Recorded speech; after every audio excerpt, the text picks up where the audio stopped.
You're in for one hell of a show. Keith Kalfas is coming on today, and this is no ordinary guy, ladies and gentlemen. This guy is inspirational, he's motivational, he's one of those guys that speaks from the heart and tells it like it is. We talk about a lot of things today. We talk in depth, in detail, on the character, the essence of a person, how that influences the way their company goes. We talk about the power of writing down goals, how to write down goals, how it impacts them. He is an incredible guest, and it was such an honor to speak with him on this program. I think you're going to feel his energy. I think you're going to feel his message. You can't help but feel it. This is an amazing show. Get ready because you're about to hear Keith Kalfas rock your world. So sit back, strap in, because here we go.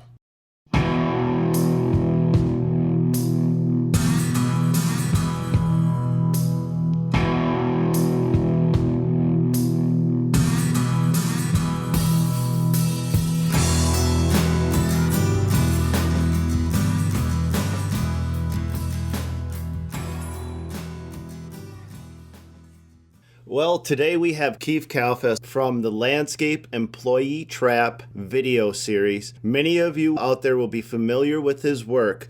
One of the things that I want to say, if you're not familiar with his work, go to YouTube and look up the Landscape Employee Trap. Keith Kalfas is quickly becoming the Gary Vaynerchuk of landscape videos. Before we get too much into it, can you hear us okay? Yes, I can. Perfect. So you run not only a landscaping company full-time, but you also do a window cleaning company. And then your hobby, your passion, your interest is in producing videos that reach out to those people that are trying to get started in landscaping, that just want to develop their own hope. They want to develop their own dream. They want to make their own, they want to create their own business. And you're helping them do that with your videos. Absolutely. What's your inspiration? Why are you doing this? Why are you helping so many people?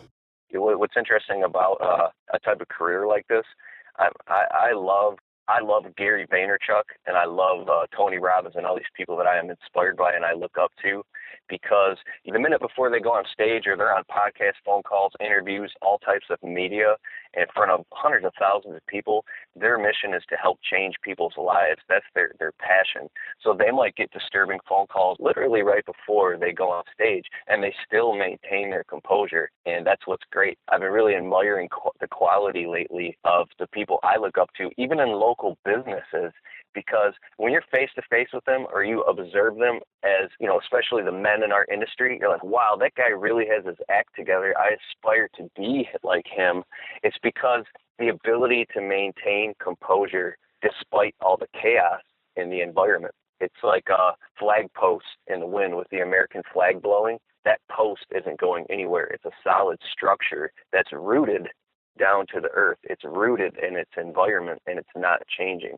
So it's microburst decision management. And when we're entrepreneurs, we're businessmen, we're contractors, especially landscapers, we're getting hit all the time with stuff that can drive you insane. It's maddening. It's the curse of every business owner. When you own your own company, you are the chief firefighter. Everybody looks to you for answers, even when they have it within themselves to come up with a solution. They will always go, just like water, the path of least resistance. They will look to a person that can give them an answer when they can find the answer within themselves if they just thought about it for a few minutes. So that's where the leaders have to stay strong. Yes, absolutely. And staying strong takes practice. It's not something that you just decide to do, because you can decide to do it consciously, but what's happening unconsciously and triggering your fight or flight and your emotions, it's what's going to put you into a tailspin during critical key moments. Now, you put that and combine that with a real life business project. Like, imagine you're on a project right now and something happens, puts you in a tailspin. Now you're losing potentially hundreds or even thousands of dollars per hour wherever you may be in your business. Now you're in a real bad position. So it's what you're rehearsing. You're rehearsing that moment and then driving that deep down to your subconscious mind, which is directly connected to your emotions. So the more you rehearse is the more that becomes your reality. It becomes the very identity of who you are. You become neurotic. And so something as small as what I like to call it in the psychology world, it's a pathology. If something triggers you and then you develop a story in your head of what that means, then it hits your emotions. Now neurons that fire together wire together. So the parts of your brain literally become so adapted to that now you could be triggered faster. You could be triggered at any moment to go into a tailspin, and now you're suffering in the middle of a project. Your clients might see that. Your employees might see that.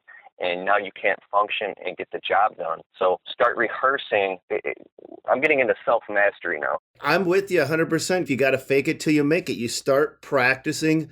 Practice makes permanent. So you practice staying composed. You practice staying in control, even though inside you feel like you're on fire. You want to pull your hair out and you want to go crazy, right? You practice outward composure, and eventually you master it internally. Oh, composure! Composure is the perfect word. One of my mentors, Evan Pagan, he said in a program years ago. It was actually a program about dating before I got married and everything. I was listening to this stuff because there's a lot of psychology in that. And he said something that applied to everything, to all in our position, all men. It's you never, ever, ever lose your composure, no matter what, under any circumstance. Now, I've lost my composure. I mean, that's how you learn, because the quality of your communication is the quality of your response. If you're getting a response from people that is not in your favor or not what you would like, go take a look in the mirror and see how your composure is. Because start thinking about the people you admire and you look up to, the businessmen or maybe the top moguls or icons. They're very well composed people. They don't let outward and what's going on in the environment affect them. They have the ability to divorce themselves from the chaos of the moment, see it and observe it like you're looking at a fishbowl. Then they can decide what needs to be done and go back in and execute specifically. And that takes a very, what I would also like to call it, masculine consciousness. It's an emptiness that you are very divorced from chaos. That's a great way of putting it. And you'll never find those leaders that you admire. You never find them breaking down. And when they do, you just lose respect for them. It's just kind of, even though you don't want to, even though you want to empathize with them, when they break down, they lose a little bit. They lose a little bit from you. They lose a little bit from themselves. There's definitely a part in all of us, and there's a huge part inside of me that it's taken me years to work on this, and it's called, basically, if you take Dale Carnegie's How to Win Friends and Influence People, amazing book, changed my life. Rule number 1, modified, never whine, bitch, or complain. So there's a part inside of all of us. I want to repeat that. Never whine, bitch, or complain to anybody, because the moment you start doing that, the ego inside of you is really crying out, saying, woe is me, feel sorry for me, my story, my blah, blah. As soon as you do that, your clients, they can feel it. They run away from you, the people closest to you, basically everybody around you. And you're saying I'm not strong enough to handle this situation is really what you're saying. Yeah. Dale Carnegie, How to Win Friends and Influence People was the first self-help book I read when I was 13 years old, and it changed my life. And that's what hooked me on. I probably do, it's all I do. Just constantly reading, downloading books, just like you. You and I, we've been texting and emailing, exchanging good books back and forth. It's powerful. Those books are powerful, especially when you start to see the pattern within them and how it can affect and change your life. All the different nuances of each book. One book isn't really going to do it all for you, but when you combine that one book and the subtle things that you pull out of the one book with the subtle things you're able to pull out of a different book, and you combine that with a library of different books, then you create the whole. Yes. And to tie all this back into your landscaping business, because a guy who's new or is not into this type of woo-woo talk, they call it, they say, how the hell does this have anything to do with my landscape business? I'm trying to make money. I've got bills to pay. I've got employees to pay. Or I'm trying to get my business off the ground. I don't got time for all this, because it feels and seems very counterintuitive. Once you really get the ball rolling and you start to drive deep and drill down into this stuff, it really is learning how to master your own psychology and master your own emotions, because success really starts from within. What you, like a tree, or the roots of a tree grow down into the ground, and you can't see those. But outward manifestation is what you see, the leaves and the fruit growing off the tree. So you can look at somebody else all day and say, wow, how does that company have all these brand new trucks? How do they do that? Well, if you really look and drive down and find out what's going on in the owner's mind, he didn't take any shortcuts. This guy didn't have it given to him. This is somebody who has diligently suffered and gone through a lot of pain and stood up in the face of adversity for years and years and years. And you could track it back all the way down. He probably started out with a push mower when he was 13. It's just, I've done this myself. I've looked at other people and I say, wow, how did they do that? And I really think it comes down to going and looking in the mirror and facing your own brutal reality, saying, these are the cards I was dealt in my life. No, I don't have that. It's really looking at yourself and saying, this is where I'm at, facing the brutal reality and saying, I've got to start somewhere. And the sooner you get with that is the sooner you can get going where you want to go and closing the gap between point A and point B. One of the points I want to get back to, you talked about the woo-woo. How is this going to help me, landscapers, business people that may be tuning into this program, listening? One of the things that happened, I discovered Audible. And that's when the amount of books that I downloaded, read, covered, back to back, cover to cover, hour on hour, that literally was a game changer moment in my company. I had been in operation, had 20, 30 years experience, not 20, 30 years of experience before that. And when I found Audible and I was able to actually listen to books while I'm operating equipment, listening to books while I'm driving, snow plowing, listening to books while I'm going to meetings, I had the greatest profit margin exponentially by far of any year. It was the first year that I just discovered these books and started utilizing the tips and tricks. And I think, to me, that was a game changer moment. That's how powerful that is. That's how powerful programs like your videos are. Your videos are amazing. You get 100,000 social media downloads per month. Yeah, I think between the different networks, probably, I think it's hit 125,000 views a month. Relative to what? It doesn't matter.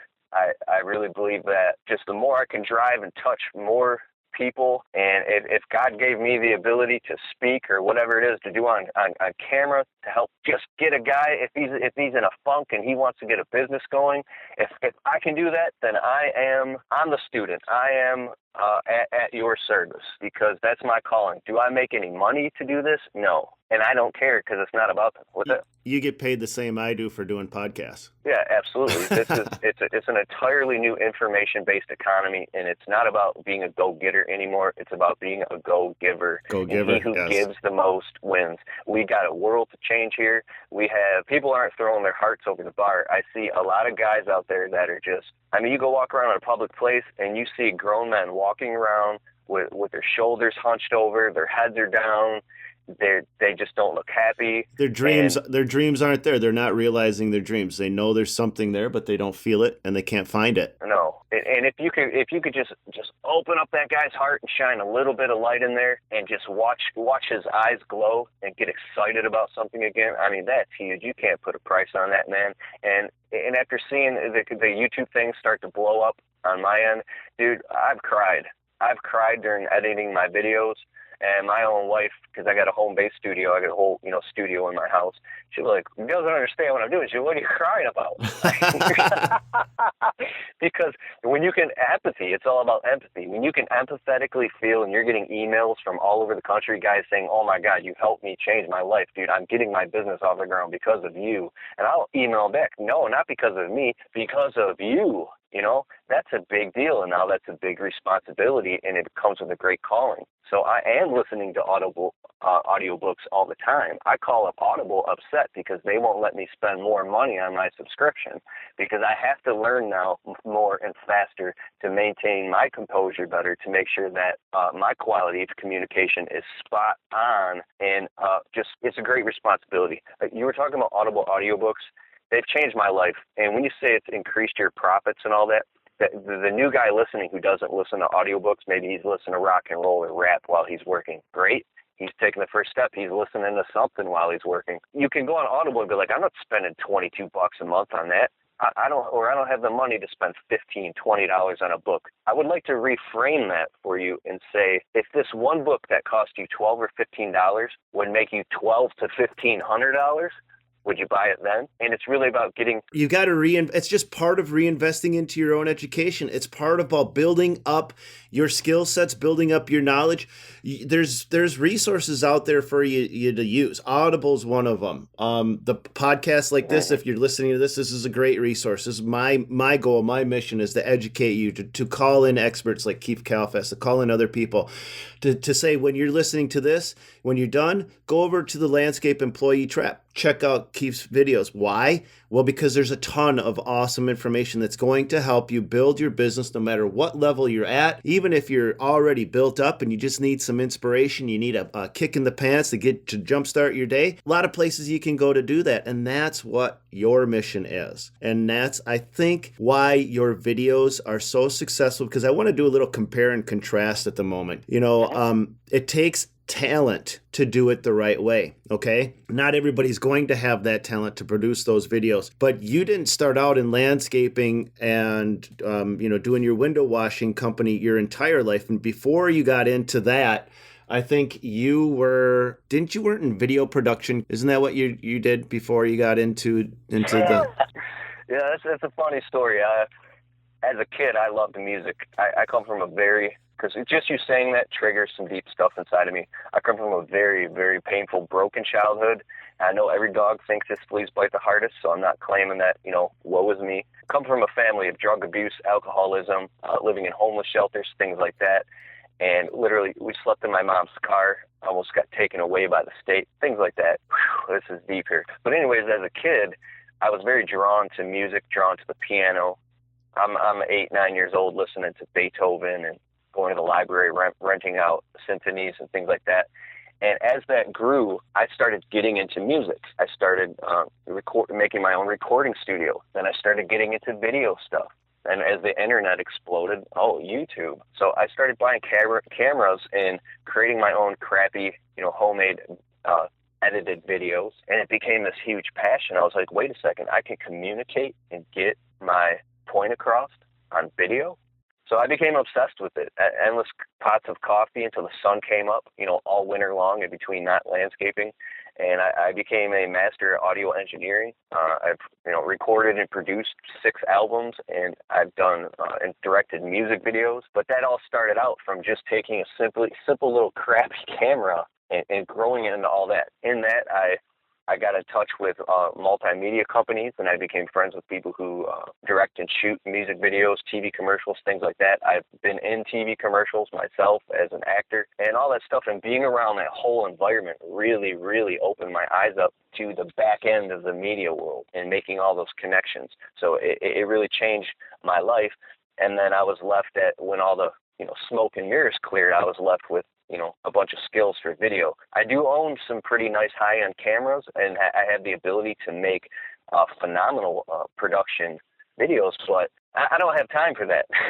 I would love to do that. If there was an income structure in place, that would begin to work. But I really believe just a basic video with the quality of the content being there, which is just you standing in front of a camera, putting your heart over the bar and speaking to your audience, giving them something good, telling them something basic. I kind of got off track there talking about all the video production, but I want to say it's just simple. You hold the camera in your face and you speak and you talk. And I found out that's really the silver bullet. So you actually have a natural talent. You have an extreme talent for producing content, for connecting with your audience. And I think part of your ability to connect with your audience is because of the trials that you faced growing up as a kid.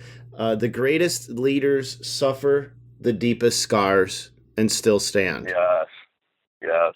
And I mean, when you were telling me your story about some of your past history, I lost my mother to prescription drug abuse. I lost my brother to heroin. I lost my other brother to alcoholism.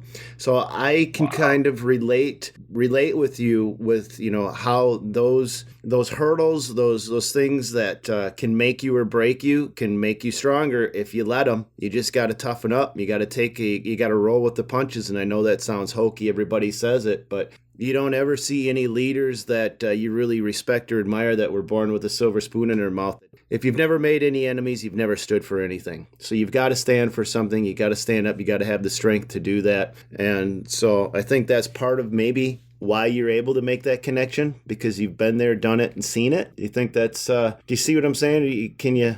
Absolutely. 100%. We're all walking around very wounded. We have open wounds. We're trying to put Band-Aids on it. It could be whatever your thing is that you do to put a Band-Aid and hide the wounds of your life. What I'm saying is, when is the last time you stood up and you pounded your chest and claimed dominion over your territory? I don't care if you live in a trailer home or you're sleeping on someone's couch or a one-bedroom apartment. I don't care what it is. Stand up, pound on your chest, and you say, you know what? I am wounded. I have gone through hell. I have hurt and I have suffered, and I'm not alone.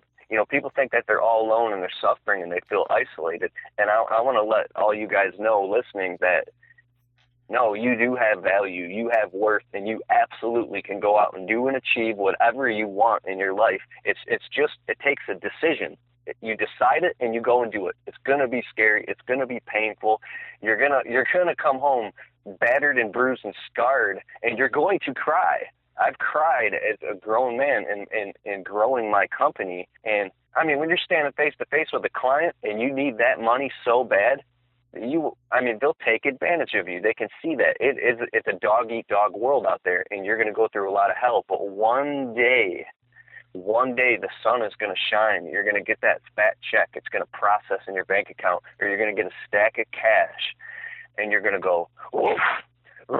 You're just going to feel like a silverback gorilla. You're going to go, oh my God, this is why I've been working so hard for so long. That first day I made $1,000 in a day. I never made more than $400 in a week, and that day I made $1,000 a day feels just as much as when I've made $2-3 grand a day or even more, because it's that first time. We're going to switch gears a touch, because there's something you and I have talked about that I think is an understatement, but I think it is the core for new guys starting out to build their business. It's a universal principle that is overlooked, but it is the beginning point for every company, and that is writing down your goals. Absolutely. What are your thoughts on actually learning how to write down your goals? Because there's a right way to do your goals. There's a wrong way to do your goals. When you do your goals the wrong way, you will destroy any chance you have of building a company. When you learn how to fabricate, formulate, and write down your goals the right way, then you have that power. You've given yourself that visual cue, the power to accomplish just about anything you want to do. But it's tricky. What do you do for goal writing? Do you do goal writing, Keith? Yeah, absolutely. And I never would have if I didn't listen to Anthony Robbins talk about writing down goals. Brian Tracy writing about goals. I didn't know how to write down goals. But what I do, I don't say, okay, on the 15th at 3 p.m., I'm going to sit down and write my goals. I don't work like that. What happens, I'll wake up at 3 a.m. to use the bathroom or something, and I'll get this spark of energy, this inspiration will come over me, and I want to write down my goals. I don't know when it happens. It happens about 4 or 5 times a year, but usually once a year in the winter, I'll write out 15, 18, 20 pages of goals. When the spark comes, I don't care what it is, I shut off my phone, I sit at the kitchen table, I grab a big stack of paper and a pen, and I just start going to town. I write number 1, what is my long-term life absolute goal? What is my life purpose? Everybody wants a big house or a mansion or 5 cars and all this stuff. Not everybody. Some people don't want that. Some people want a house in the woods. Whatever they want. They got to feel it. what I do, I start going to town. I just start writing it all down, and then I start extrapolating on that. You go and you drive down deep, and you find out, what do you really, really, really, really want? It comes to 4 reallys. I like Dr. Wayne Dyer taught me this. You always get what you really, really, really, really want deep down inside. And when you can harness and focus that and write that down on paper and see that, you'll be you'll be spooked to see how it actually manifests in your life. It's crazy when you write it down. We gotta help guys understand the difference between a goal and a dream. If you write down, I want $4 million this year, and you have a shovel and a rake, you're going to actually be counterproductive, because that goal is gonna seem so far away that it's gonna be more of a dream, a vision, and you're gonna say to yourself, I can never do that. But if you say, I want to make $4,000 in 1 month, that's way more realistic. And then if you break those goals down to say that means I got to make $1,000 in a week, which means I've got to do 1 landscaping job per week. You know, so you break them down and they become achievable, and you're able to check them off and say, I've accomplished something. And that power, that energy of accomplishment adds into the greater whole, which pushes you further and farther. I definitely pick up what you're saying now. So to drive in and zoom in deeper and get down to actual tangible goals, what I personally do, I find out, what is my monthly nut I have to crack to pay all my bills and expenses? Say it's, let's just say it's 10 grand a month. If you narrow that all the way down, you have to make $300 a day or whatever. However much you have to make per day down to the dollar. At one point for me, it was $66 a day exactly I had to make. I said, so as long as I make $66 a day, all my bills will be paid. Well, let me try to see if I can make $100 a day every single day. This was in the beginning of my business. And I would go out, I would say, maybe I could just upsell the customer on some extra flowers, or maybe sell 1 more job a month, whatever it might be. If you know exactly where you're at and you face that brutal reality, say, this is where I'm at. Then you can build off that by just a couple dollars a day. Maybe I could sell 1 more job or pass out. You know, a goal for me was, I get those little cell phone holder things that go in your belt. You get them from the dollar store, and I'd fill a stack of those. I'd stack it up with business cards. I am not allowed to come home. This is a goal. My goal is I must pass out 50 business cards per week. How many is that per day? That's 10 a day, 5 days a week. I am not allowed to step foot in the door until I've passed out 10 business cards a day. A goal is every time I see a human being walk out who's a neighbor of a landscape job I'm doing, I stop what I'm doing, I run over, shake their hand, and I give them a business card and introduce myself. To me, that was a goal. I had to say, okay, once it was $100 a day, and I actually achieved that goal, I was like, yes, take myself out to eat for a nice dinner, reward myself. That ties in the subconscious mind and makes you feel good about it. Or you take your wife out to eat to a nice dinner. If you want to make, and I would repeat the goal to myself. My goal in the beginning of my business was to make $500 a week. So I repeated and I chanted every day in my truck while driving in my ratty, rusted out pickup truck with the gas tank on E. I make $500 a week. I make $500 a week. And once I hit that goal, yes, my new goal after a couple months was, I make $1,000 a week. I make $1,000 a week. I make $1,000 a week. And I would repeat that and chant that, and I actually started hitting those goals. So after you hit all your goals, you go back and you refine them.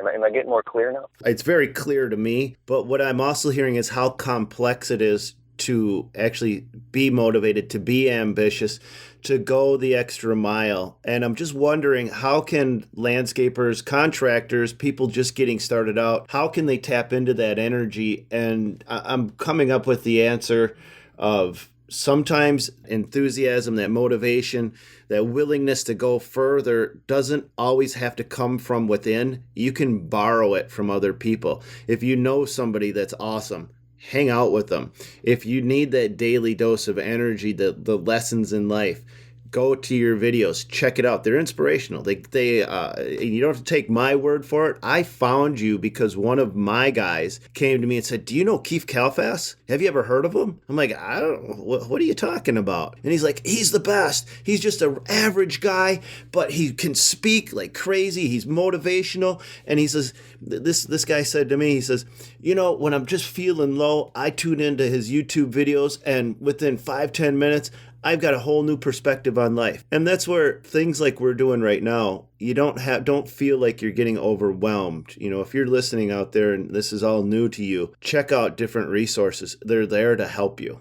You'll find that energy and enthusiasm, and you'll get all the solutions, because we're talking about goals today. We're talking about a lot of different things. And what you should see is that to run a business successfully, it isn't any one single simple formula. It's a lot of different components put together that creates the machinery that drives you farther. Absolutely. Absolutely. And I appreciate the compliments that you said about your guy that said that about me. That's great. I humbly appreciate that. But also, I'm the same as that guy who deals with all types of insecurities, just like anybody else. Crazy insecurities, some of them that eat me up alive. I actually have Tourette. You ever see people that they twitch, or they'll have like obsessive compulsive disorder?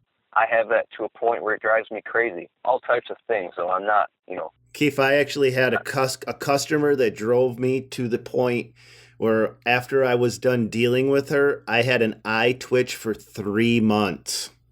And I was like, I would literally have to grab my eye and straighten it out. And I asked someone about it, and they're like, "Did you have extremely stressful situation?" And I had a customer that I was very polite with, but it was just so frustrating trying to talk with her, trying to get her to understand things. And it just literally went away recently. But any time I was in a stressful situation, my eye would start going little, and I'm just like, oh, and I'd have to like kind of pretend like I was rubbing my eye or something, because it was horrible. So insecurities, yeah, I think everybody faces them, but you got to stay strong. You just got to face up to them and move on. Oh my God, man, we could go for hours on that subject. So you guys listen out there, you got something going on you're insecure about? I mean, we're all in the same boat. Every man has his own battle. So before you judge a book by its cover, you don't know the scars and battles that people go through.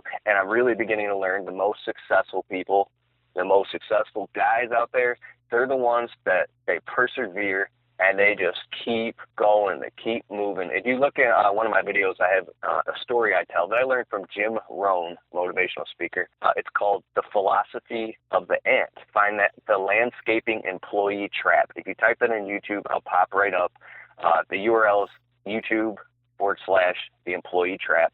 If you scroll down, look at some of my videos. Some of them are rant videos. Those are really popular. For some reason, when I just go off on a tangent and start yelling, I guess those are the most popular videos. But people like to hear you yell besides your wife, right? Oh, yeah, absolutely. She thinks I'm absolutely crazy, but one day I showed her, how many subscribers and people were listening. She's like, whoa. Because, you show a different side of yourself to the people that you love, and the people that love you the most, they see you in a different way. And when it comes to women and relationships, whether a girlfriend or a wife, that's a whole nother subject, because the quality of your relationship to your girlfriend or your wife is the quality of your business. Whatever's going on at home, that's exactly what's going on in your business, like simultaneously. Yeah, so, family first, for sure. Family first. That's you get your family business in order, and then business falls behind it. I got a really tough question for you. Mm-hmm. One that you may not be able to answer because of your unique, complex person, as we all are.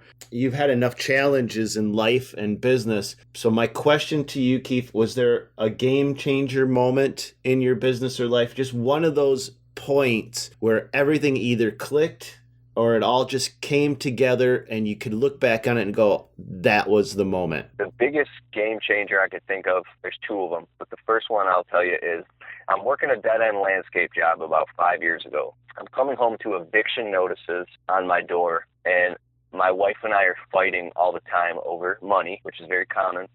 And I'm literally not making enough to pay the bills here. At this point, I'm selling off my beloved studio equipment. I'm selling everything I own on eBay, getting no sleep. So we do a big landscape job, and I'm an expert at this. I've been doing this my whole life. We grab all the plants, all the materials, and it was just me and the boss at that point. I was going crazy, just popping these plants in the ground, running the show, and he was sitting back watching it all happen. I planted this entire beautiful landscape at the entrance of the subdivision, and I put boulders in, just like an animal. And it looked beautiful, perfect. It's just, I didn't even have to think about it. It's my nature. Well, anyways, we're driving in the truck on the way back, and he made a big mistake. My boss turned to me, and he shrugged his shoulders, and he gave this cocky laugh. He goes, I just made $6,500.